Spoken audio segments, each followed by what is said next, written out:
Welcome into the Paul Farrington Show. Paul, joined by Jack Weinberger and Robert Ziggy Ziegler at the University of Virginia, reacting to Week 15 of the NFL season. If you're enjoying these videos, please remember to like, comment, and subscribe to the channel. You can check us out on Instagram, Twitter, TikTok at Paul Farrington Show. You can become a member by going to our channel homepage and clicking join. There's tons of ways that you can interact with this channel. And if you can't watch on YouTube, you can always catch us on Spotify or Apple Podcasts. A great week of matchups in Week 15. Some big-time games that we've been looking forward to for a while.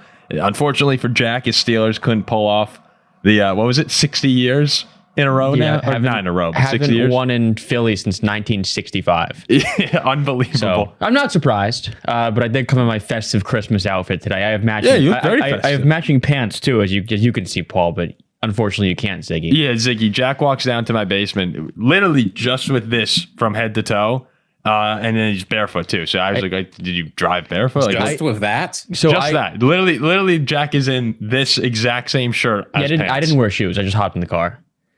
But it's like 30 degrees. I got my Christmas outfit, my Coors Light. I'm trying to be as happy and positive as I can. I was 0-6 today betting in the NFL. The Steelers lost by double digits.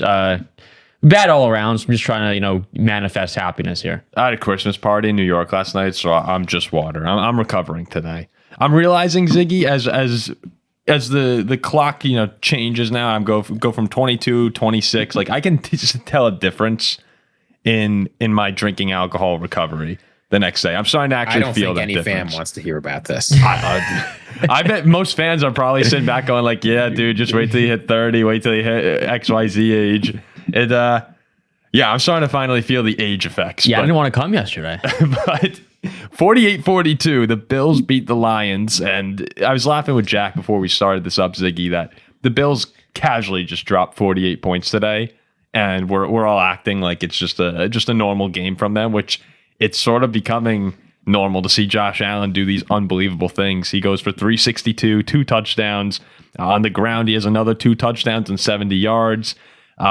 It's such a joy to watch Josh Allen play football right now if you're a football fan. And the Bills, we talked about after they lost to the Rams, people were all over Buffalo, saying how this team can't go far. The defense or McDermott will let them down. And we said, you know what? You want to shut some people up? Go into Detroit and beat the Lions. Now, they still gave up 42 points, but to go and beat a team that had won, 10 straight games, I believe it was, for Detroit. A great statement, great bounce back for Buffalo.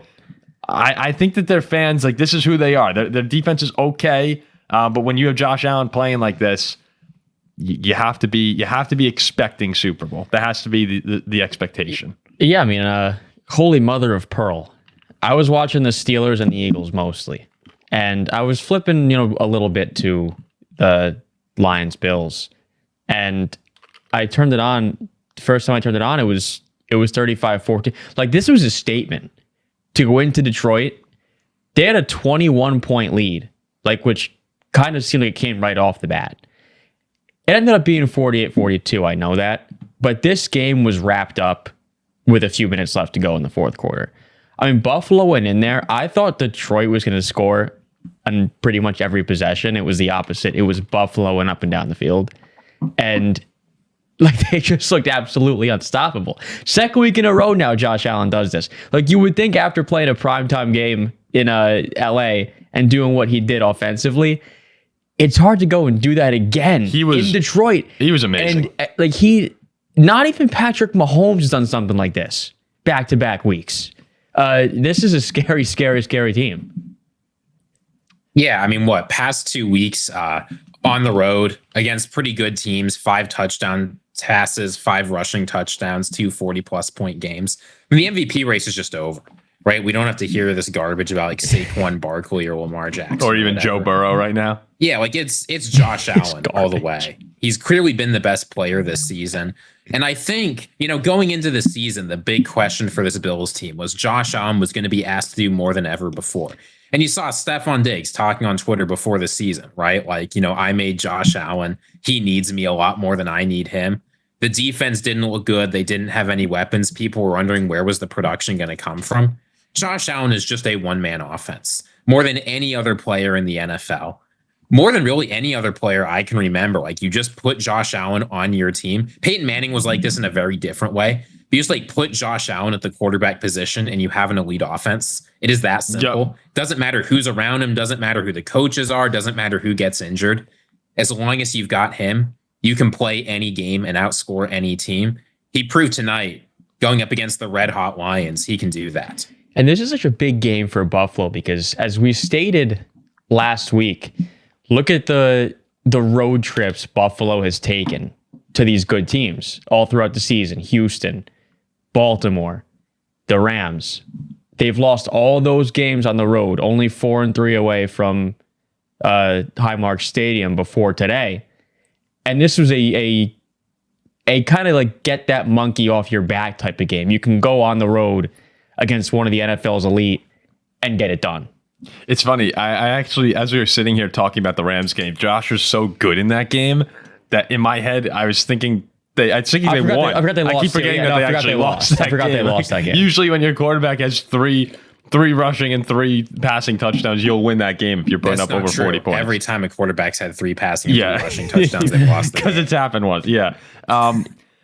It's crazy. It really is. But I think he's the best player in football right now. And as someone who's always leaned Patrick Mahomes for everything, hopefully Mahomes gets healthy because it changes everything depending on the severity of his injury. But right now, Josh Allen is the best player in football, and you could tell the command that he has, the control.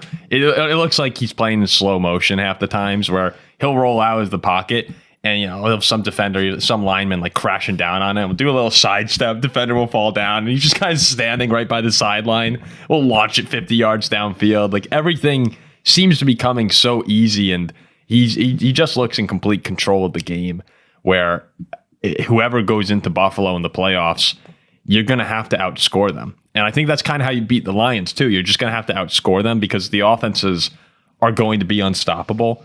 And, man, it's going to come down to Buffalo whether or not I do expect them to play the Chiefs again.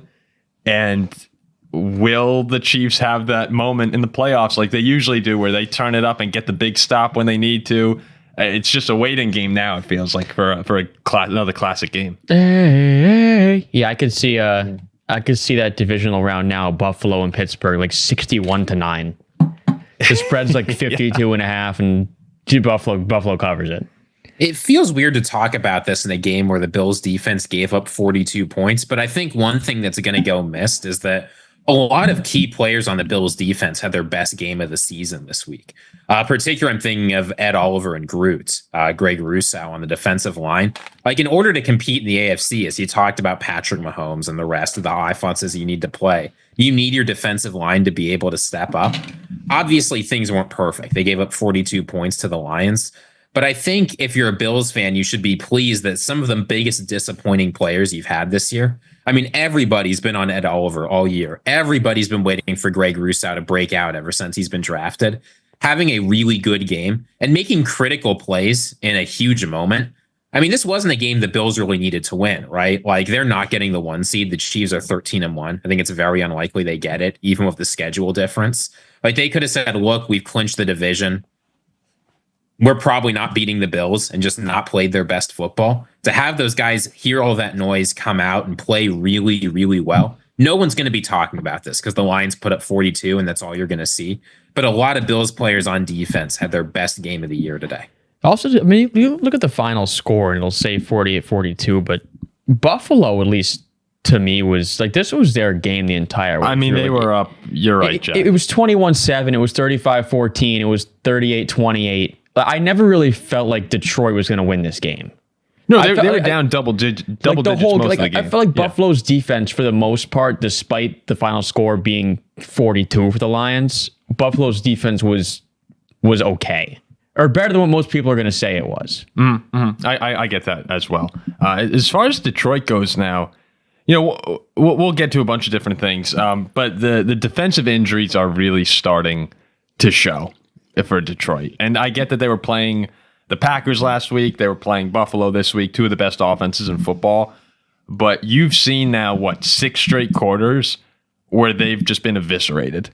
on the defensive side. And they lost Aleem McNeil today. Who knows how long that's out? They lost a couple other guys. Like the injuries keep piling up. It hasn't stopped. Every week it gets worse.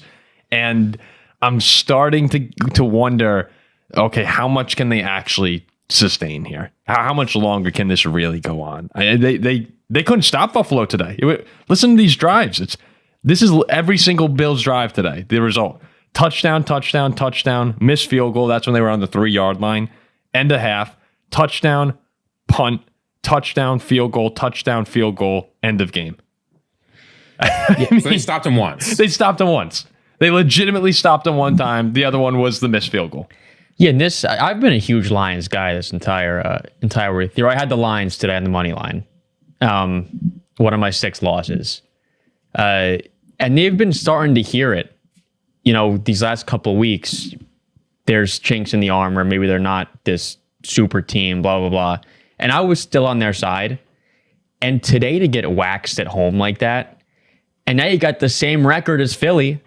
I mean, the division now is not even They're wrapped tied up. with the Vikings. Like Minnesota's now tied with them. Philly's tied with them. There was a point where, I guess for most of the season, at least to me, where I was giving Detroit the number 1 seed.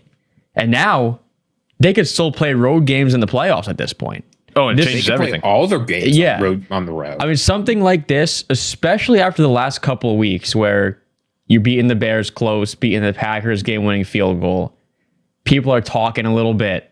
I was defending them, and now to come out today at home against the league's best and put on that type of performance swayed me a bit in the wrong direction with Detroit. No. And as you said, Paul, I mean, the Lions probably lost 2 people to season-ending injuries today, right? It's not like they could really afford a whole lot. You had Aleem McNeil suffer that terrible injury, and then Khalil Dorsey got taken to the hospital with an ankle injury. Yeah, that didn't look good either. I'm pretty sure those are both season-ending injuries. I'm not a doctor, but I think anybody could see that. At this point, it feels like the Lions defense, it's not clear a single starter from the beginning of the year is going to be available for them. I've never seen anything like this. It feels like Brian Branch has to will them to every single stop on. He has to do something unbelievable for their defense to have a chance right now. And it's unfortunate too, because if those guys are healthy, I don't know how anyone's beating them. I really can't see anyone beating them if they had a healthy defense. But Jack pointed to it. Past 3 games, you have the Bears, Packers, Bills games, all super close. And then if you just go back a little further, you had the 2 annihilations of the Colts and the Jaguars. They had that Houston game in there too. We're talking about outside of the AFC South games, barely beating the Texans, barely beating the Bears, barely beating the Packers. That's 3 wins decided by 9 points. And they're starting to come back down to earth.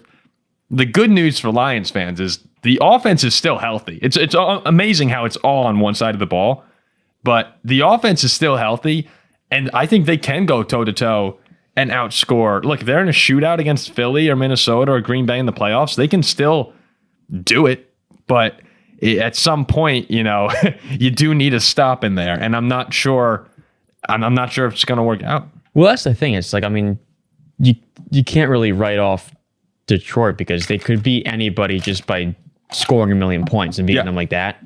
But having to bank on that, especially, with what a playoff route would be and who you have to go through and a lot of games in a short amount of time, you don't want to have to bank on scoring 30, 40 points a week to have a chance to win. You saw it too today. They fumbled and they were never able to make up the difference. Yeah, God forbid the offense is a bit lackadaisical. You have a couple turnovers. You're not going to win the game. Yeah. Yeah, and it's starting to show. So, Ziggy, real quick before we move on to our next game here, what's your panic level with Detroit? If you were a Lions fan, 1 to 10, 10 being sound all the alarms. So it's definitely not sound all the alarms. I think a lot of people are going to sit back and say, well, we weren't going to win out. It's the Bills. They played great. What are we going to do? That would make me think the alarm should be at a 1 or a 2, but it's not that simple. We talked about the division being at risk. Their schedule gets easier, but not a whole lot easier. They go to Chicago, they go to San Francisco, and they host the Vikings. I think realistically, in order to be confident in getting that 1 seed, the Lions need to win out.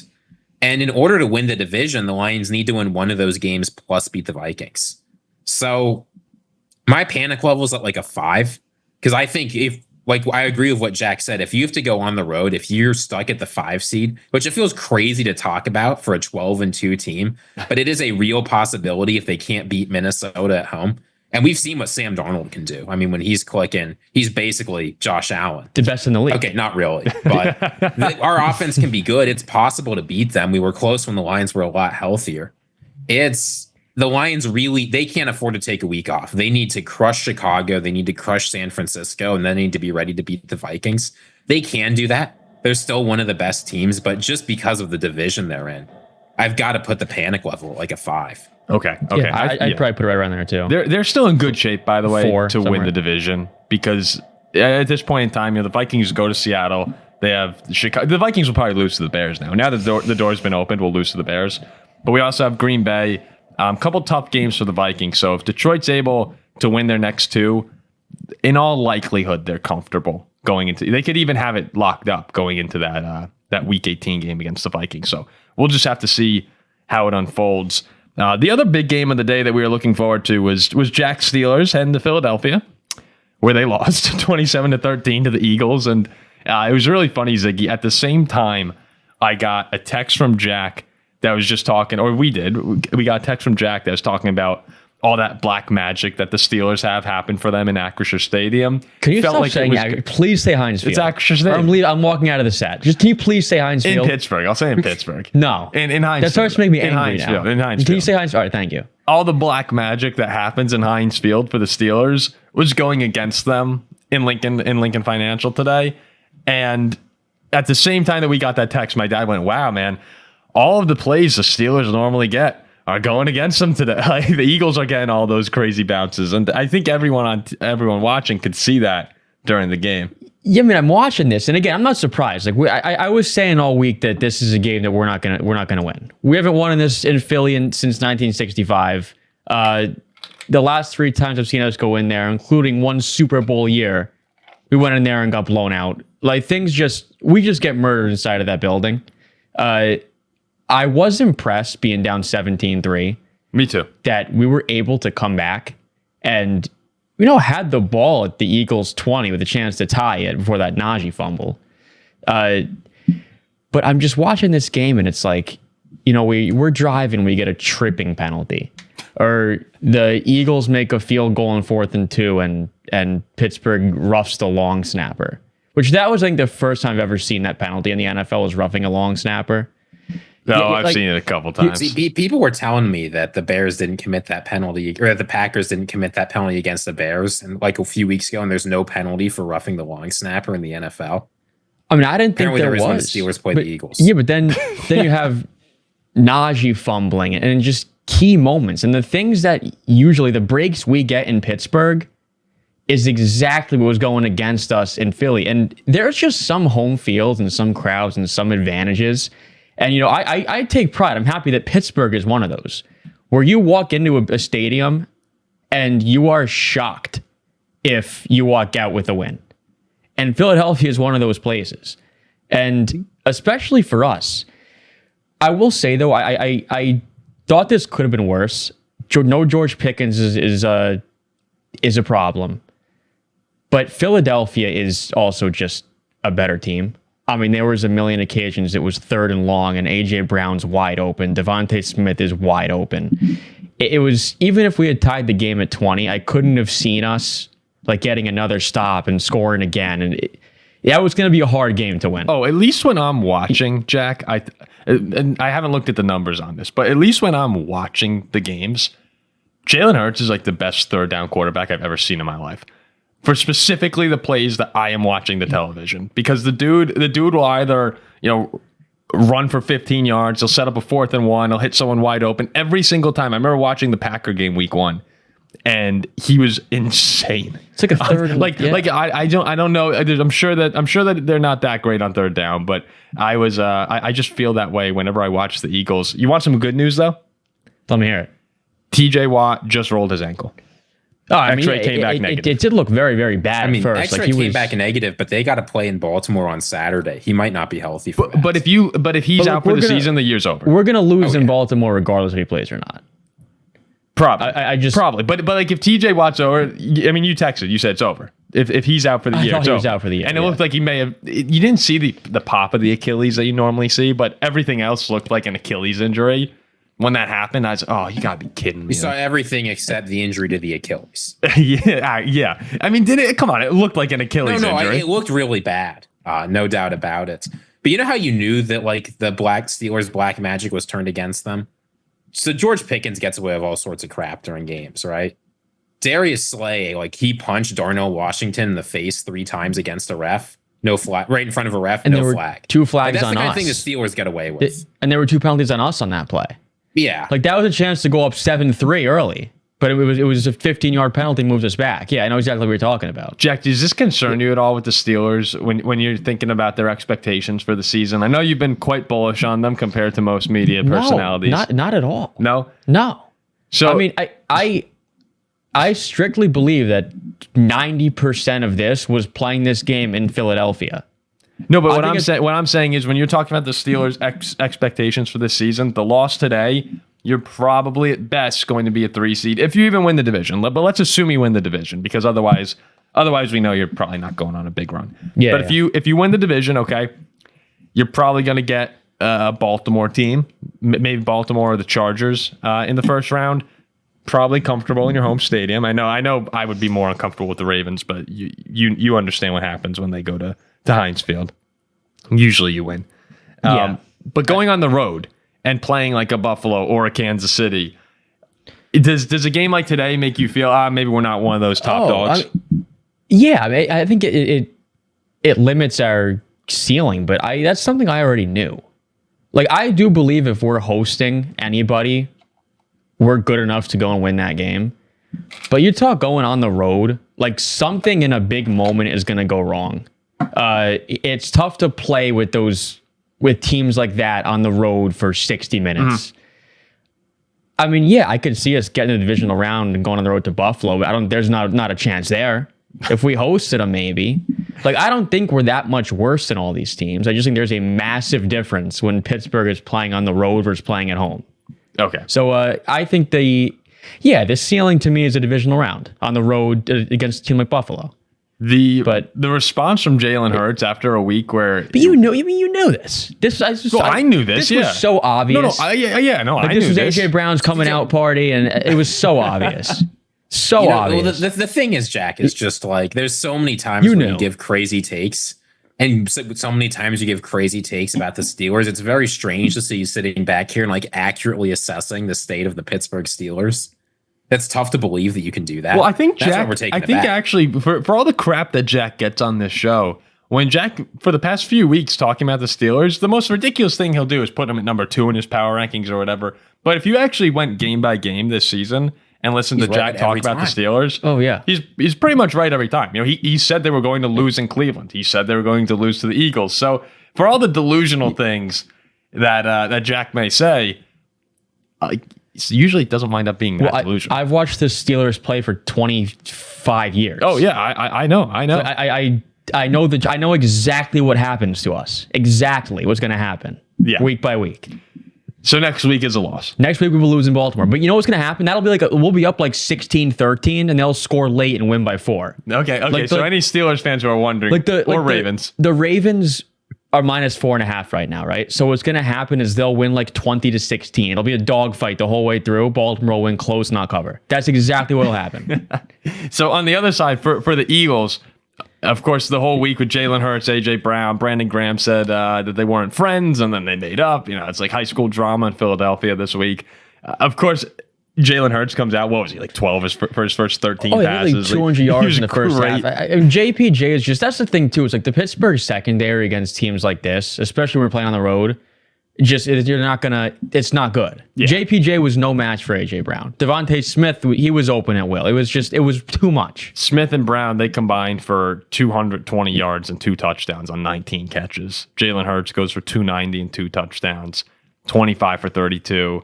The Eagles' offense was rolling. They looked good. They were impressive. But I think that everyone right now is looking at Philadelphia maybe as the team to beat in the NFC with Detroit's injuries on defense. Is that crazy to say right now? I mean, no, they got the same record. And especially the schedule they have coming up. Philly's got to be in good shape here for the 1 seed too. Would you rather? Who do you think, Ziggy, is a better path to the 1 seed right now? The Eagles or the Lions? It's got to be Philly, right? I think the answer is the Minnesota Vikings, because as long as we win out, we get the 1 seed. Do they control the tiebreaker over Philly? Oh yeah, you control your destiny. the Vikings control their destiny to the 1 seed, but Philadelphia's schedule's so light. No, I mean, at this point, no. I mean, the only reason the Vikings have a chance is because if they win out, they'll get the tiebreaker. The Lions, it's the same thing. The Eagles, it's the same thing. But the thing is, like, as you say, right, if the Lions or Vikings win out, the Eagles lose that 1 seed. But it's so much harder for the Lions or Vikings to win out than it is for the Eagles that it's hard for me to see them losing it at this point. I mean, it's possible, but when your next 3 games at Washington is a little bit tough, but otherwise you host the Cowboys and you host the Giants. If they beat Washington next week, the 1 seed's theirs. It's that simple. And if they don't, they still have a good chance. The thing is, too, about them is teams like Detroit, Minnesota, awesome teams, is I could see worlds where they're hosting a playoff game and a team like Philly can go in there and win. Whereas if Philly is the number 1 seed, I don't see them losing in Lincoln Financial Field. I just think they're nearly impossible. If they get the 1, I think they're going to the Super Bowl. Yeah, like 100%. And Ziggy said that a couple weeks ago too. We had a reel come out. Ziggy goes, if they're able to get to the 1, this is when they were still a game behind Detroit. He said, I'm picking them to get to the Super Bowl. So we'll have to see if they go to Washington. But other than that, very, very light couple games for the Eagles coming up. And they have, all Eagles fans have to be looking at these final few weeks now, and they're like, their eyes are getting a little bigger. I'm watching today's game, and it's games like this where you notice, all right, Philly is one of the best teams in football, and the Steelers are at the top of that second tier. Mm-hmm. Like, they're not there with Philly or Buffalo. Like, this was noticeably one team was better than the other. I also don't feel like Philly's unstoppable, though, when I watch them. No, they're not. I mean, we forced 2 turnovers. Yeah, like Detroit can feel unstoppable. Before all the injuries, Detroit felt unstoppable. And a couple of years ago, the Eagles felt unstoppable. This doesn't have the same banner year kind of feel to it, but they're just a very good football team where if they get that 1 seed, the path leads nicely to a Super Bowl appearance. Ziggy, are you agreeing with all this? You look like I'm not sure I buy that. I mean, if you look at what's happened with this team since they lost to the Buccaneers back in September, this Buccaneers team, I guess, is just the kryptonite of the best teams in the NFL. They've beaten the Lions. They've beaten the Eagles. Maybe you don't want to face them in the playoffs. But otherwise, guess who's lined up? The Bengals. They obliterated the Cowboys. They crushed the Rams. They beat the Ravens in Baltimore. They crushed the Steelers at home. They played a couple close games against the Jaguars and the Panthers, I guess, but they beat the Red Hot Commanders too. Basically every game they've played since September has been a decisive victory, or else just a pretty good victory. And a lot of that's against really good competition. So I'm not sure I see much less in this Eagles team than we saw in that Lions team. The Lions played some close games too. You know what it is? I think they're just getting overshadowed by the Detroit story. They're overshadowed by... It's a narrative thing. Yeah, no, they're overshadowed by Dan Campbell's aggressiveness, the Detroit horror story for 50 years, and they're 12-1. I think all of that was clouding... And it's the Vikings too. The Vikings are sitting here at 11-2 as well. Not many people are talking about the Eagles or the Vikings because Detroit's been the entire talk of the NFC. And then now you blink, and all of those teams have a shot to 1. I watched the game come on air today on Fox, and I heard the Rocky music playing before the kickoff in the background. Oh no! Then I saw Hurts and Devontae Smith and AJ Brown all huddling and saying a prayer as the Rocky music was playing, and I'm like, yeah, this is the lock of the year. This is the lock of the year. I'm like, there's no way on earth we're gonna win this game. Okay, let's hit a couple more games here.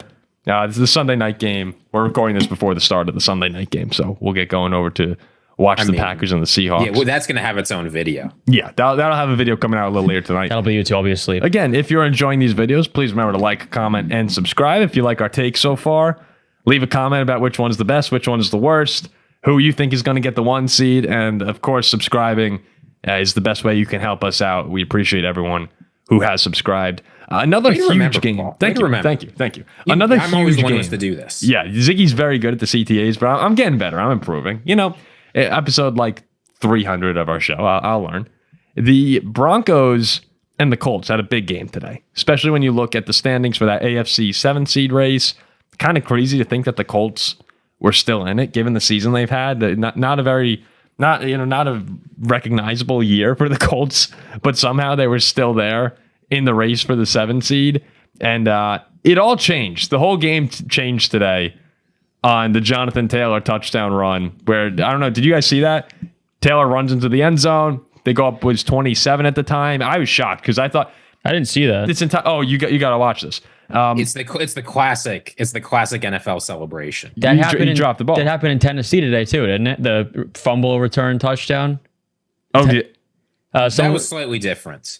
But he was going in for a fumble 6, and he dropped it before he reached the goal line, right? Those plays. I'll never understand why you don't just run to who knows what's going through people's heads in that situation. But it would have been 20-7. I was shocked that the Colts were going into Denver, and at the time, looking really good, looking like they were. If they won that game, Indianapolis had a very clear path to getting into the playoffs. And from then on out, Buffalo or Denver in the third quarter, in the fourth quarter, 21-0. They outscore the Colts. AR, I hate to say this, but AR just looks terrible. Like really, really bad throwing the football. He's 17 for 38, 172 yards and 2 interceptions. His rating was 36.3. Like you watch the game, you turn your attention to the Denver game, and AR's bouncing the ball like 3 feet short. And I'm like, holy crap! Bryce Young actually is looking better than Anthony Richardson right now. Whoever would have believed that at the start of this? And Bryce had a bad game today too. Bryce didn't look good today. I had the Panthers too. Yeah, it's just the Colts. I'm getting worried if I'm a Colts fan about Richardson. He just can't throw the football, and Denver took advantage of that with one of the weirder touchdowns too. If anyone saw it all really went to hell when they ran a double pass, and on the throw back from the receiver, it got picked off and returned for a touchdown by Denver. So just a bad game to be a Colts fan, and Denver moves to 9-5 in really good shape to get into the playoffs. So this was it was the Horse Bowl. Yep. It's funny to hear after the game, Sean Payton talking about their gamesmanship of the scheduling. I don't know if you heard about this, but they told the NFL that they'd play the Chargers on Thursday if in exchange they pushed out the Cincinnati-Cleveland game that was scheduled for Thursday. They'd rather have the extra rest going to face the Bengals because they know that's a potential wild card decider. They're willing to take the loss to the Chargers. I just thought that was neat. But no, this game, honestly, it felt like a disaster for both sides. Obviously, you'd rather be the Broncos and have it feel like a disaster after you won. But Bo Nix played a horrible game. I don't care if he threw 3 passing touchdowns in the fourth quarter. Like, this was just a bad performance from him. It was. 130 yards, 3 touchdowns, 3 interceptions. But really, until that last quarter, he was somehow being outplayed by Anthony Richardson, even though Anthony Richardson was also having a horrible game. Like, it was just a terrible performance from both of those guys. But ultimately, the thing that matters, if you're not going to be a consistent quarterback, and this was the first time in a while Bo Nix hasn't been consistent, you've at least got to be able to occasionally lock in. And it felt like at the very beginning of last season, Anthony Richardson had those moments where he locked in. I'm thinking about like that Rams game, for instance. Like, there were a few times where you saw, wow, this guy looks great. We have not seen a lot of that this season. We saw a little bit coming off the benching, but now that seems to be gone. The Colts, now that they're out of the playoffs and are going to start looking at next year's draft, I think they're going to be looking at quarterbacks. No, you're totally right, Ziggy. Think even week one this year against the Texans, you saw the wow factors. You saw the crazy 70-yard touchdown. It was still maybe the best throw of the season from Anthony Richardson, but the regression has been unbelievable. You watch them play right now, and I have no faith in him whatsoever passing the football. And it's absurd. Yeah, and we've talked about too, leashes for quarterbacks today are not that long. And what he's like, the way he's playing right now is like, it's nauseating. And I like Richardson. We've always been big fans of him. He's still just 23 years old. Yeah, he's still a kid, It does look miserable, but I mean, on Denver's side, this was a big win for them because their next 3 games are the Chargers, the Bengals, and the Chiefs, and they could lose out. Well, they could, but they control their destiny for the 7. But if they had dropped this game at home, that's serious trouble. But Bo Nix, like his inconsistency today with the 3 picks, remembering he's a rookie, looking like a rookie today, that's what caps their ability to do anything beyond make the playoffs. I agree. Okay. Which is fine. Like, that's totally fine. Like, that exceeds expectations. If this team can just get in the AFC this week, you saw a lot of the teams that people had hopes for kind of have a reality check. You saw it with the Steelers. You saw it with the Broncos. Even in a win, you saw it with the Broncos. You saw it with the Chargers, that's for certain, getting blown out by Tampa Bay. I think that when we talk about the AFC contenders right now, we're really talking about Buffalo and Kansas City are towards the top. Kansas City's had their issues, but Buffalo and Kansas City you have to acknowledge at the top. And then depending on who you are, you maybe put the Ravens in there with Lamar. And they've certainly had their issues this season and in the past, but I'm not sure that the contender list goes further than that for me. These other stories are great. The Chargers, the Steelers, and the Broncos are all great stories this season, but I do feel like that ceiling's limited. Where I would really be surprised to see any of them go on a conference championship game run at this point in time. I mean, I think that's sorry. To defend us, I don't know. You're the best of that bunch. Like, I don't know how many teams win in Philly today. Very true. Like Very true. The Chargers got murked at home by the Buccaneers. The Broncos are the Broncos. I mean, we were on the road in Philadelphia on a national TV game. But who wins that game? Maybe Buffalo. That's about it. No, yeah. That's beating one of the best teams. But if you said to me, hey, who can go on the road and pick another team in the AFC other than the Ravens, the Bills, or the Chiefs? But the Ravens lost at home to Philly. They couldn't beat them on the road either, I don't think. No. Maybe I'm wrong for putting the Ravens in this group. But if you said to me, who are you going to pick to go into Buffalo and win? If it's not the Ravens or the Chiefs, I might pick the Bengals as the next most likely team. Well, this is what's so interesting about this battle for AFC seeding is we're talking about Denver getting the 7 seed, but the 5 seed is in sight. I mean, if they beat the Chargers, they're not getting that 7 seed. And the difference to me between going on the road to Buffalo and going on the road to, say, Houston or even Pittsburgh, I get playing in Pittsburgh is tough. But, if the Ravens aren't able to take the division from the Steelers, which is quite possible, you're battling for seeding, and I'd much, much rather face the Texans or the Steelers than the Bills. So if you're the Broncos, I think, your game against the Chargers is critical. If you win that, you basically can't get the 7 seed. You've got the tiebreaker against them. You're safe. If you are able to do better, if you're able to win a few of those harder games, because beating the Bengals is not impossible. We've seen this defense. It's no good. You have a chance to jump Baltimore if Baltimore struggles against either the Steelers or the Texans or even just anywhere rest in the left of the season, right? There's a lot that can go wrong. Who knows when the Browns go to Baltimore? I've got no clue what's going to happen. Weird stuff can happen with this Ravens team. The 5 seed feels like it's in sight for the Broncos, almost as much as slipping down to the 7 could be. So this battle for these last few weeks for these AFC seeding spots are going to be critical because I guarantee you every single team, even the ones that are basically locked into the playoffs, are sitting saying, did you see what the Bills did? Yeah. We cannot go to Buffalo. Yeah. That's not an option. We will get murdered. I think Denver would have a small chance to win in Houston. Pittsburgh, Baltimore, Buffalo, there'd be zero chance. I think Houston? Houston, I think, would be their best shot to go in there. Okay. Yeah, I'm with you. Pittsburgh, Baltimore, and Buffalo, I wouldn't see really any prayer. The Texans, we could talk about the Texans a little bit. They beat the Dolphins 20-12 That was a good win today for them. That was big. It was a big win. Covered a spread. And the Dolphins in big games are just, it's like tale as old as time. It's the same. I don't understand how it's possible they're this bad. It's the same story every single time. Tua had 3 picks today. They had a big fumble. If you just go back and watch the highlights, it looks like every big time Dolphin game where it's close, something goes terribly wrong. It leads to a big turnover and a bad situation. They had a couple chances at the end of the game to punch in the end zone and tie it up.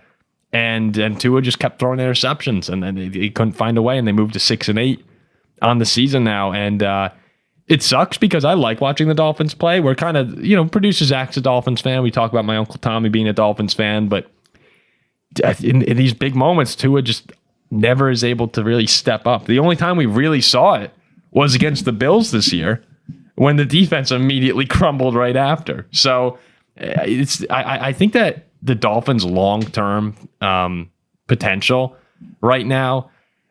Like, I wouldn't be very happy with this contract we handed Tua. You say competitive, but you just never see it. And you never see him live up to it in the moments that he has to. And that would really, really bum me out when I'm thinking about the future of this team. Yeah, I find myself quite often rooting for the Dolphins when I'm watching them play. They're very likable. Like I do like them. Towards the end of the game, they're down by 8. They convert a huge 4th down to Jonnu Smith, who's been amazing. Who's been great. Remember, you guys made fun of me for talking about Jonnu Smith? Yeah. Yes. No, I do. Yeah. Take it back. I take it back. He's been great. No, he's been awesome, especially been like amazing. late in games too. But then I've reached a point with them where after that completion where they got a 1st down. I'm like, when is over under 2.5 plays till Tua throws a pick? When is it happening? And nonetheless, he throws a pick 2 plays later. It's like a broken record with these guys. And it's shameful to see because they're right in these games and something bad happens at the end. But nonetheless, big win for Tech. Houston at home, covered at -3. Staying atop the... Your thoughts, Ziggy, on this? I mean, I hate to be the sort of guy that talks about this stuff because I don't really believe in curses. I feel like if you're a good team, you should be able to play with anybody. It's just baffling that, like you say, every single time there is an important game for this team, they get pretty close and can't get it done. Like, it doesn't matter if they're playing the Bills in Buffalo. They will get very close and they can't get it done, whether it's of Tua or Skylar freaking Thompson, who got cut from the team. Like, they will play every good team close for the most part, right? That Cardinals game, critical game. Get close, can't get it done. I mean, besides the Seahawks and the time the Bills went to Miami this season, I feel like they've been close in basically every game or they've won. But every single time, right? You go to overtime against the Jets. Like, it's just not there. And unfortunately, they backed themselves into a situation now where it feels like the thing that needs to change the most, getting a new quarterback in, is the only thing that can't be done. Right, you've got Tyreek Hill's not getting any younger. Jalen Waddle's got that contract. Like, you just have to ride it out with this core, I think, and wait until like 2027 when you can move off of the Tua deal in a few years. But it's hard to see this iteration of the Dolphins ever doing anything. The last couple of years were their best chances. It's gone. And this year, they're not even going to make the playoffs, probably. Yeah, completely agree with you. This version of Miami feels like last year was the ceiling, and the collapse at the end of the season, the loss to Buffalo at home, to lose the 2 seed after controlling it the entire year. Like that was the ceiling. That was the peak of this run. And you're right. Just haven't looked right since. And you're right. Now you're stuck in this Tua contract and the team's aging. It's a bad time to be a Dolphin fan. And this knocks them out. They're in a lot. I mean, yeah, they're in a lot of trouble. This Dolphins team, if there becomes an important game for them to make the playoffs, they're just going to lose it. The Dolphins and the Bengals are both 6-8 right now, and the Chargers, I believe the Chargers are the 7 seed at 8-6. Yeah, 8-6. Oh, the Broncos are 7 seed. So no, the Broncos are 9-5. Oh, they're the 6. Yeah, right now? They've jumped the Chargers. Kind of crazy. Wow. No, this game against the Chargers actually really matters. Well, and you think about too the Bengals Chargers game. Remember when they had that crazy comeback and McPherson kept missing kicks at the end of the game? The Bengals fans have to be so disappointed with the version of Joe Burrow that you're getting right now. The fact that they've lost so many crushing games this season, both of them to Baltimore. The Kansas City game was horrible. The Charger game I mentioned, horrible. They found so many ways to lose, where if you turn around 1 or 2 of them, they're probably in good shape to get into the playoffs. And with the way Joe's played, you could beat anybody. Well, maybe if Joe Burrow was as good as Sam Darnold, he'd overcome the defense being poor. Maybe he would. That's all I'm saying.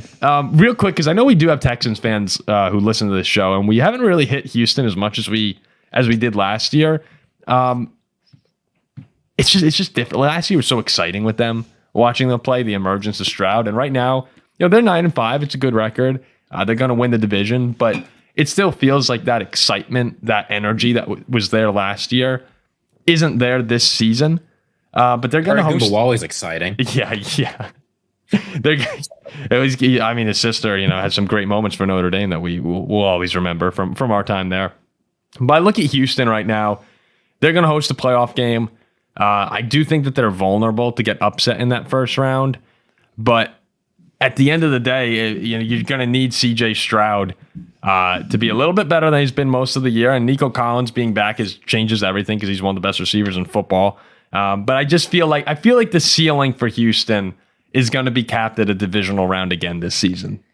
Well, it's kind of weird. Right now, Houston's the number 4 seed. Yeah. And so let's say the season ends like how it ends. Like the season ended today, right now, right? They would host Baltimore. They'd host that Baltimore-Pittsburgh loser. Now, would you rather host one of those teams who far and away is the best wild card team and then go to Kansas City? Or if they have the 3, you host a wild card team you could probably beat a bit easier, but then go to Buffalo. I'm not. Like, Houston's in a weird spot. No, going to having Baltimore than Kansas City, that sucks. Like, I don't think they beat Baltimore at home. I think that Baltimore beat them. Yeah, I think that they would if they're hosting the Chargers or Denver. I would probably pick them to win that, but I'm not getting caught up on like Kansas City or Buffalo. No, it's funny you talk about Baltimore and Kansas City because those are their next 2 games. Yeah, they go to Kansas City next week and then they host the Ravens after. I mean, they're only a game behind the Steelers now, though, for the 3 seed. Yeah, I think they are focused on what's going on internally because it's sort of weird. Like, it's not often you have a team with this many great players on it that just doesn't feel all that exciting, at least as an external observer. Like, Derek Stingley had an incredible game. He's had a very good year. Obviously, some of the younger guys like Will Anderson Jr. are good too. Nico Collins, incredible. Joe Mixon didn't have a great game, but he's had plenty of good ones.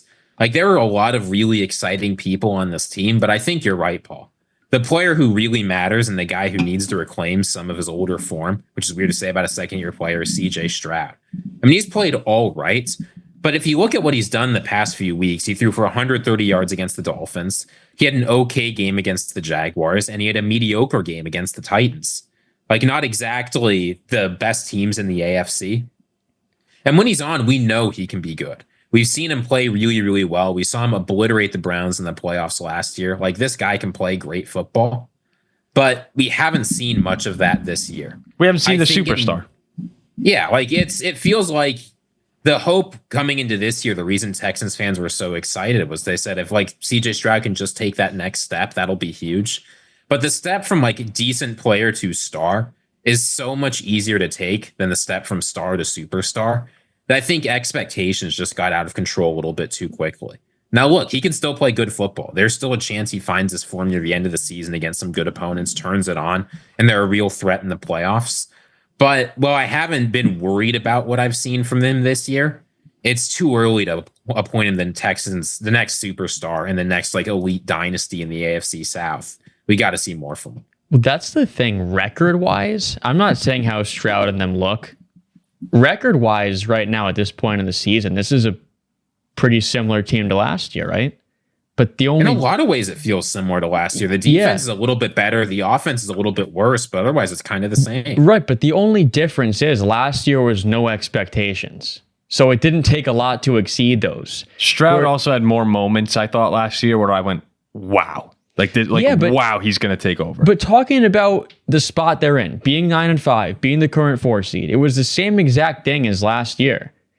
But like with no expectations, it looks great. Now with the expectations they had, I think it's different now because it's underperforming. And they're still having a good year. They're sitting there at 9-5 and win the division. Yeah, you're right. You're totally right. It is just the expectation that you have. And I think they're still on track to, next year I'll be very good as well. And look, if you wanted to make believers out of everyone, in the next 10 days, you have the Chiefs and the Ravens, like you said, Ziggy. So you're going to have to beat them in the playoffs. Show us right now that you can play with these guys, because the Dolphins, Jaguars, and Titans having those 3 games all be as close as they were, that's not really convincing me that you're going to be able to beat the big boys in the AFC. I do agree, though, that this will end like how last year's ended. I don't see a ceiling past the divisional round on the road. Unless CJ Stroud... Unless he goes into like turbo mode, second level, yeah. He has to enter that or they have no shot. And I think it's in range. Like, there's a possibility. But I feel it's unlikely. And any Texans fans, let us know in the comment section how you're feeling. You guys have a better pulse on your teams than we do as Vikings and Steelers fans. But that's just what the outsider vibe feels like about the Texans. Is like solid team, but capped at this point, I would say. Yeah. Hey, I mean, Texans are 3-point favorites next week. That's got to be. People are worried about the Mahomes ankle injury. Now's the time. And that's got to be, say Mahomes is not playing. Yeah, what's going on? I'm saying if he plays, the Mahomes injury moved it 6.5 points from what it was a few days ago to what it is now. So it's Chiefs -3 initially with Mahomes? Yeah, wide open Chiefs -3. Now it's Texans -3.5. So right now, Albert Breer said it looks like a high ankle sprain for Mahomes. Not aware of the severity. Wait, isn't that like 6 to 8 weeks? It strongly depends. And I mean, someone like Mahomes could play on it. He just wouldn't be nearly as effective. I feel like this happens all the time. This happens basically every year with Mahomes, no? So Mahomes, he hurts his ankle, he comes in, he'll leave the game, he'll throw a tantrum when Reed says you can't go back in, then he'll come back in later. If Mahomes have some crazy drive. If he has a high ankle sprain, the contenders are Buffalo and Pittsburgh in the AFC. If he has a high ankle sprain, the Chiefs might just sit him out the rest of the season, say we've locked up the division. Maybe we don't get the 1 seed, but we need Patrick Mahomes healthy for the playoffs. Well, that's what I'm looking at is, hey, if he's out, Buffalo has the tiebreaker and they're 2 games back. The Chiefs have who? They have the Steelers left. They go to Pittsburgh and they go to Denver. Right? Yeah. And what's their other one? The Texans. The Texans? They host the Texans. Yeah, the Texans. We've been talking about it. Yeah, the entire time we've been talking about the Texans. Without Mahomes, you could lose the 1 seed there. You could go 0-3 against. You could go 0-3 there. I mean, you go 0-3 there. If the Steelers went out, you're the 3 seed. We're the 2. Yeah. Right? Yeah. Well, Kansas City Pittsburgh's would go to 2, 3, KC's a 3. Yeah. Sheesh. It opens doors. It opens doors. If they're the 1 seed, I really do think they're going to wind up back in the Super Bowl. I agree. But you know that home field going to Buffalo, I don't think this year that they would be able to pull it off. Not in Buffalo. They probably would. That's always what you think. That is what you think. The Chiefs have their magic. Like, I haven't felt this way about the Bills.